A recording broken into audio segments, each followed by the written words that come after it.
Le Médecin malgré lui, qui est le plus ancien, est une farce. Et on s'est rapproché des origines de la farce. Alors, à l'époque, Molière s'est inspiré de la farce du fagotier. Donc là, on est vraiment dans un univers un peu médiéval et on est vraiment sur un mode de farce, un jeu assez simple, très populaire.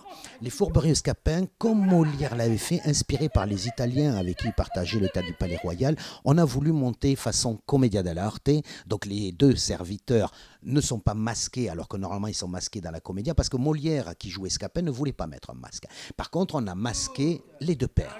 Et un personnage qui vient, c'est un serviteur qui se déguise en autre personnage qui vient. Et ça a été la première rencontre avec Carlo Bozo. Et après, quand on a monté Le Malade Imaginaire, donc cette troisième fois que je joue Argan, Le Malade Imaginaire, c'est Franck qui l'a mis en scène. Et on a voulu une comédie classique, dans un univers particulier, une ambiance particulière, inspirée des Noces funèbres de Tim Burton, quelque chose assez un peu noir, un peu onirique surtout, avec des personnages très blancs comme cet univers de Burton. Voilà. Et avec une pièce très proche de l'univers voulu par Molière, une scénographie particulière avec un lit surdimensionné. Voilà. Et lorsqu'on a voulu monter une quatrième pièce de Molière, on est parti sur l'Avare, avec Samuel Mathieu qui nous fait cet harpagon et qui est vraiment magnifique. Là, par contre, je l'ai mis en scène, ce spectacle, et on a changé complètement d'ambiance d'univers. On est sur quelque chose de très contemporain, scénographie, costume, avec quelque chose que je voulais, moi, c'est la cassette, je la voulais au plateau.